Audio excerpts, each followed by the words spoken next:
नमस्कार विद्यार्थी मित्रांनो, पब्लिक ॲडमिनिस्ट्रेशन हा खरंच सर्वात सोपा ऑप्शनल आहे का? बराच वेळ प्रश्न विचारला जातो. मला सुद्धा स्टुडंट्स विचारतात की पब्लिक ॲडमिनिस्ट्रेशन खरंच सर्वात सोपा ऑप्शनल आहे का? ओके, तर ॲक्च्युली हा सर्वात सोपा ऑप्शनल आहे, परंतु मी सांगण्यासाठीच म्हणत नाही. तो का आहे तो सुद्धा मी तुम्हाला इथे सांगणार आहे. इथे तुम्हाला कळून जाईल की हा ऑप्शनल आपण सर्वात सोपा ऑप्शनल असं का म्हणतो. ओके, फक्त सांगायलाच नाही तर प्रॅक्टिकली आपण पाहूया. ओके, आणि त्याचे कारण सुद्धा मी तुम्हाला देणार आहे.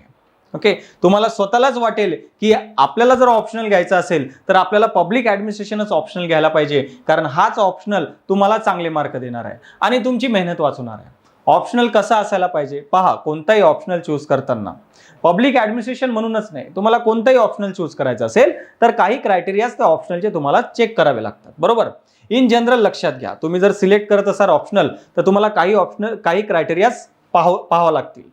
कोणकोणते तुम्हाला क्रायटेरियाज पाहावं लागतील ऑप्शनल पाहताना? पहिला तुम्हाला पाहायचं आहे की बाबा याचा सिलेबस मला समजतो का?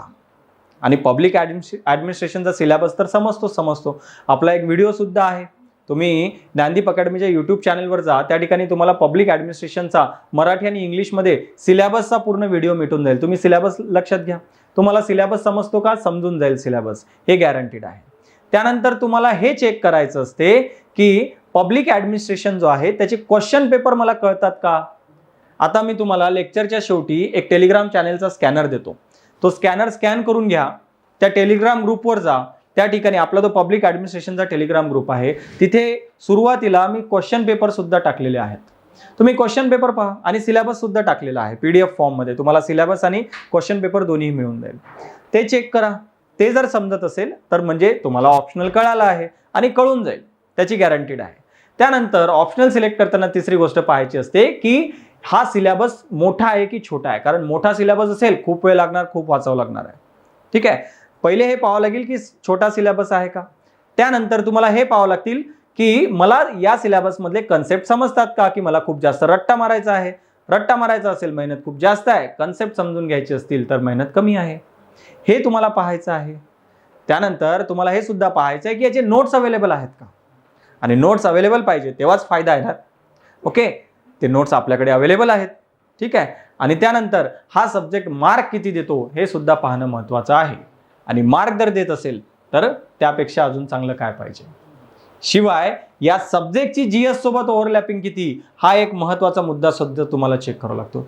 पहा, कोणताही ऑप्शनल सिलेक्ट करताना एवढ्या सगळ्या गोष्टी पाहायच्या असतात, कारण लक्षात घ्या ऑप्शनल सिलेक्ट करणे हे काही साधी गोष्ट नाही आहे, कारण तो तुमचा सिलेक्शन किंवा रिजेक्शन डिसाईड करणारा सब्जेक्ट आहे.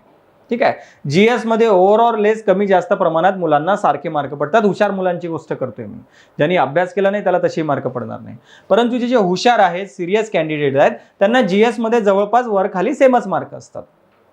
400 450 चे टोटल त्यांची चारही GS ची अराउंड होत असते. ओके, एक ऑन अन ॲव्हरेज एक हुशार विद्यार्थ्याचं मी तुम्हाला सांगतो आहे. परंतु ऑप्शनलमध्ये खूप मार्क व्हॅरी करतात. कोणी एकदम 500 पैकी 200 वर येऊन पडतो, तर कोणी 300 सुद्धा घेतो, कोणी 300 प्लस सुद्धा जातो. हे ऑप्शनल डिसाईड करते की तुम्ही किती व्हॅरी करा. त्यामुळे ऑप्शनल सिलेक्ट करणे हे फार महत्त्वाचं काम आहे, एक महत्त्वाची जबाबदारी आहे, आणि त्यामुळे वेळ घेऊन तुम्ही ऑप्शनल सिलेक्ट करायला पाहिजे.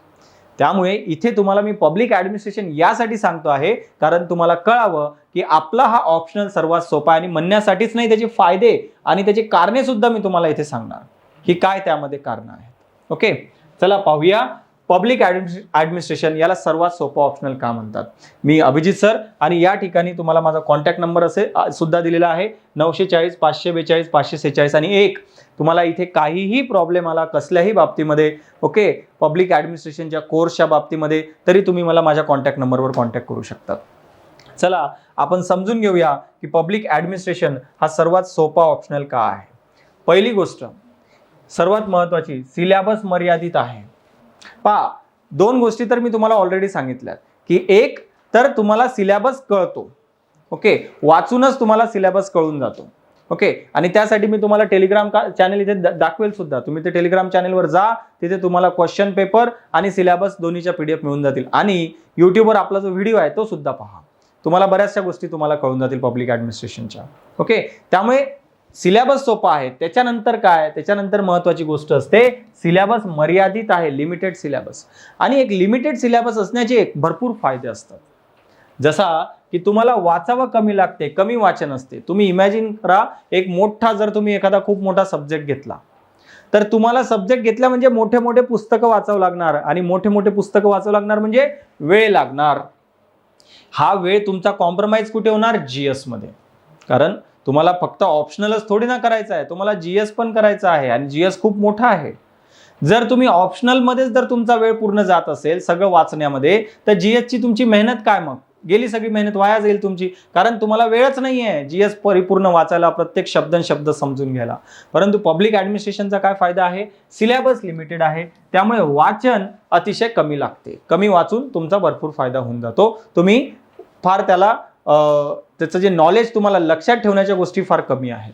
त्यानंतर मर्यादित स्त्रोत आहे, लिमिटेड सोर्सेस आहे, लिमिटेड सिलेबस आहे ना, स्त्रोत फार लिमिटेड आहे. एक तर आपल्या ज्या नोट्स आहेत त्या नोट्समध्ये तुमचा पब्लिक ऍडमिनिस्ट्रेशन पूर्ण होऊन जातो. आणि नोट्स आपण अशा बनवलेल्या आहेत ना, की कोणताही प्रश्न पब्लिक ऍडमिनिस्ट्रेशनचा उचलून घ्या PYQ मधला आणि पहा आपल्या नोट्समधून सॉल्व्ह होतो का. ओके, अशा आपण नोट्स बनवलेल्या आहेत. त्या नोट्स आपल्या स्टुडंट्सला भेटून जातात. आपला पब्लिक ऍडमिनिस्ट्रेशनचा कोर्स जो स्टुडंट घेतो त्याला या नोट्स पण भेटून जातात. सगळ्या नोट्स आपल्या रेडी आहेत. आणि मार्केटमधले जरी तुम्ही रेफरन्स बुक म्हटले तरी मी तुम्हाला सांगेल, तुम्ही कोर्स घेतल्यानंतर, की बाबा कोणते रेफरन्स बुक तुला जर एक्स्ट्रा माहिती पाहिजेच असेल तर कोणते वाचायचे. ते छोटे छोटे एवढे एवढे पुस्तकं आहेत, ते फक्त आपल्याकडे मोठे ठोकळे नाही आहेत पब्लिक ऍडमिनिस्ट्रेशनला, एवढे एवढे पुस्तकं आहेत जरी वाचायची असतील तरी. आणि आपल्या नोट्सच सफिशियंट आहेत, ज्या की एकदम क्रिस्पी नोट्स आहेत, लिमिटेड नोट्स आहेत, आणि सगळे पॉइंट्स कव्हर असलेल्या नोट्स आहेत. ओके, त्यामुळे स्त्रोत सुद्धा तुमचे खूप मर्यादित आहेत, सोर्सेस सुद्धा मर्यादित असतात, कारण ऑप्शनल छोटा आहे, मर्यादित सिलेबस आहे. अधिक उजळणी म्हणजे रिव्हिजन करणे शक्य आहे. तुम्ही जास्त रिव्हिजन करू शकतात ना. एक मोठा ऑप्शनल घेतला त्याचा रिवाइज करायला महिना लागतो. पब्लिक ऍडमिनिस्ट्रेशन मध्ये महिन्यातून 10 वेळा रिव्हिजन करून घ्या, एवढं सिंपल आहे. त्याची एक गोष्ट हा सुद्धा आहे की एक तर सिलेबस छोटा, त्यातल्या त्यात ओव्हरलॅपिंग खूप जास्त बाकीच्या सिलेबस बद्दल. ओके, आपण एक सेपरेट व्हिडिओ बनवलेला आहे ओव्हरलॅपिंगचा, तो व्हिडिओ पाहायला विसरू नका, ज्यामध्ये मी हे तुम्हाला सांगितलेलं आहे की जीएस आणि ऑप्शनल, आपला पब्लिक ऍडमिनिस्ट्रेशन ऑप्शनल, याची किती ओव्हरलॅपिंग आहे तुम्हाला स्वतःच कळून जाईल. आणि ओव्हरलॅपिंगमुळे फायदा काय होतो, अर्धा ऑप्शनलची रिव्हिजन करण्याची गरजच नाही ना, कारण ऑलरेडी वाचून बसलेले आहे तुम्ही. जीएस वाचायचा अर्धाच ऑप्शनल आहे, एक तर छोटा, त्यातही वाचायचा अर्धा. इमॅजिन त्याची रिव्हिजन तुम्ही किती वेळ करू शकतात. आणि रिव्हिजनचा फायदा तुम्हाला लहानपणीपासून तुम्ही अभ्यास करतच आहात, तुम्हाला माहितच असेल की रिव्हिजन सिलेक्शनसाठी, चांगल्या मार्क्ससाठी किती जास्त आवश्यक असते. तुम्ही किती अभ्यास केला आणि रिव्हिजन नाही करू शकले चांगली, तुम्हाला मार्कच येत नाही. पब्लिक ऍडमिनिस्ट्रेशनच्या स्टुडंट्सना तो प्रॉब्लेम कधी येत नाही, रिव्हिजन खूप करता येते. ओके, कारण सिलेबस छोटा आहे, त्यातही अर्धा जीएस सोबत ओव्हरलॅपिंग आहे, अर्धाच वाचायचा आहे. आरामात तुम्ही ते करू शकतात. त्यामुळे रिव्हिजन सुद्धा शक्य असते लिमिटेड सिलेबस असल्याने. हा एक फायदा तुम्हाला या ठिकाणी होतो.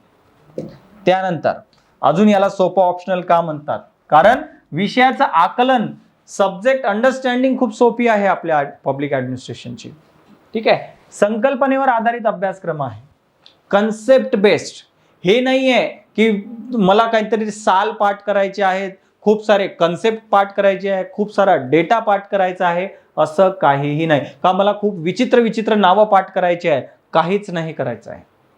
कन्सेप्ट आहे, तो कन्सेप्ट तुम्हाला एक वेळ कळाला की संपला. जसा हायरार्की, हायरार्की म्हणजे काय, जसा की ऍडमिनिस्ट्रेशन मध्ये, प्रशासनामध्ये हायरार्की असते, पदानुक्रम. तुम्ही आहे, तुमचा बॉस आहे, त्याचाही कोणतरी बॉस आहे, त्याचाही कोणतरी बॉस आहे. एक कंप्लीट हायरार्की तुमच्या कोणत्याही संस्थेमध्ये असणार, कोणाचा ना कोणाचा कोणतरी बॉस असतोच. एक कंप्लीट चेन असते तुमच्याकडे, एक सीडी आहे कंप्लीट, ओके, अधिकाराची, त्याला आपण म्हणतो हायरार्की. आता हा कन्सेप्ट आहे हायरार्की. तुम्हाला हा कन्सेप्ट कळाला ना, तुम्हाला फायदे तोटे तुम्ही असेच सांगू शकतात. हायरार्कीचे, पदानुक्रमाचे काय फायदे आहेत. जसं जर मी तुम्हाला सांगितलं फायदा काय आहे, की बाबा मला माहिती आहे की मी प्रमोशन होऊन कोणत्या पोझिशनला जाणार आहे हायरार्कीमुळे. दुसरी गोष्ट, ऑर्डर कोणाकडून घ्यायची आणि रिपोर्टिंग कोणाकडून द्यायची, कोणाला द्यायची, क्लिअर कट माहिती आहे मला.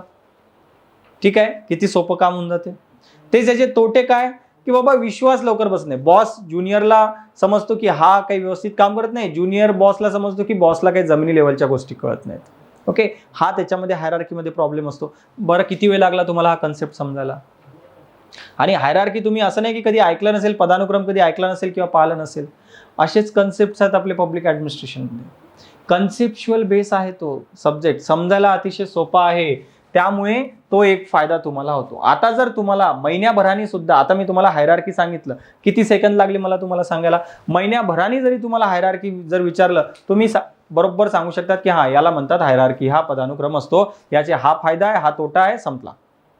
ओके, असेच जर मी तुम्हाला जर कन्सेप्ट सांगितले सोप्या भाषेमध्ये, तर तुम्हाला समजायला किती वेळ लागणार आणि आन्सरमध्ये तुम्ही ते किती चांगले लिहिणार आणि मार्क तर येणारच मग ऑफकोर्स.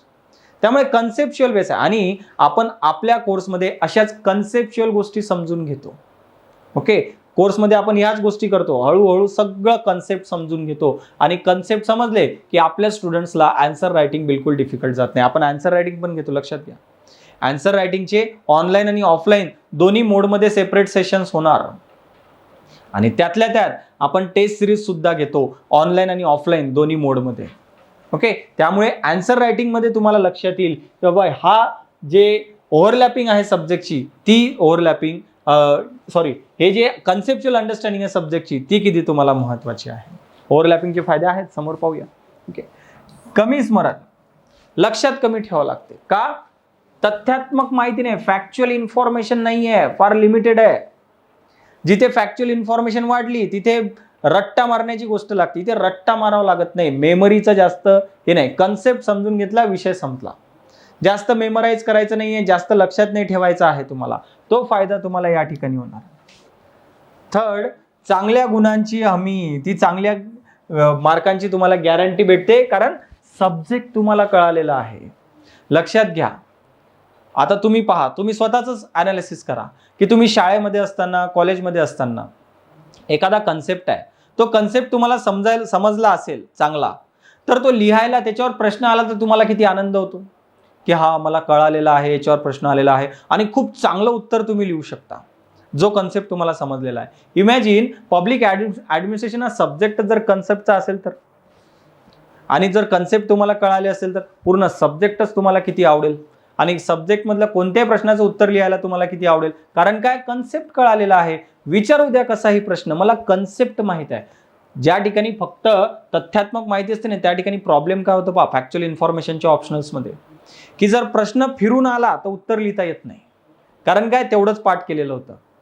पब्लिक ॲडमिनिस्ट्रेशनमध्ये तो प्रॉब्लेम येत नाही, कारण कन्सेप्ट आहे आणि मला कन्सेप्ट कळलं. विचारू द्या किती फिरून, कारण कन्सेप्ट जर माहित असेल, त्याच्याभोवती किती प्रश्न विचारला तरी मी लिहू शकतो. त्यामुळे एक चांगल्या गुणांची हमी तुम्हाला गॅरंटेड भेटते. असं कधीच होत नाही पेपर पाहिल्यानंतर, एक जर तुम्ही सिलेबस वाचला असेल, बाबा हे मी कधीच वाचलं नव्हतं, असं कधीच होत नाही.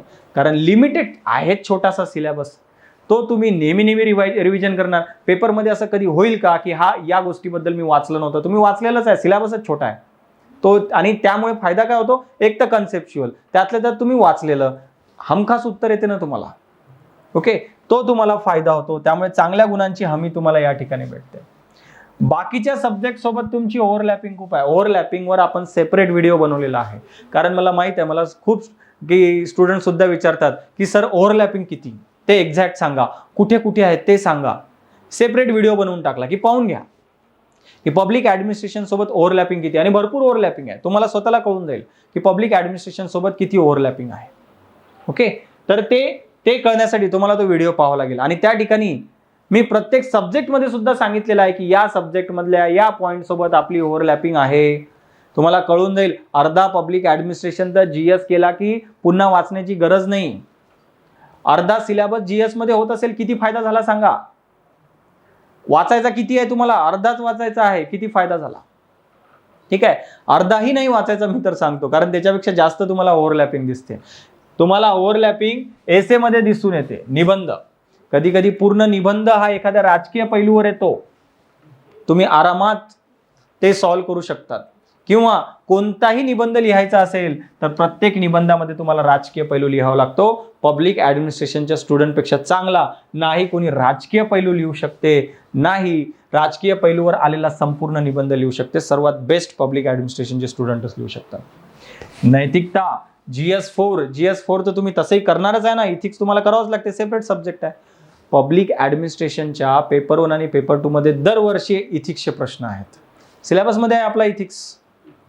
आपला पब्लिक ॲडमिनिस्ट्रेशनचा पेपर 2 मधला शेवटच्या चॅप्टरमध्ये इथिक्स आहे.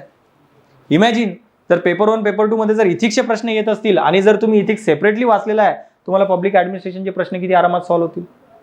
प्रशासन GS2 मध्ये तुमचं गव्हर्नन्स आहे. पूर्ण पब्लिक ॲडमिनिस्ट्रेशनच गव्हर्नन्स आहे ना. GS2 मधले प्रशासनाचे प्रश्न म्हणजे तुमच्यासाठी असे लिंबू प्रश्न असल्यासारखे आहेत की हा काय छोटासा प्रश्न विचारला. एवढा ऑप्शनल तुम्ही पूर्ण पब्लिक ॲडमिनिस्ट्रेशनचा करून बसले. प्रशासन सेपरेटली करण्याची गरज पडते का? करण्याची गरज नाही. पब्लिक ॲडमिनिस्ट्रेशनच्या पोरांना सेपरेटली प्रशासन गव्हर्नन्स GS2 मधलं करण्याची गरजच पडत नाही. त्यानंतर भारतीय राज्यव्यवस्था, इंडियन पॉलिटी.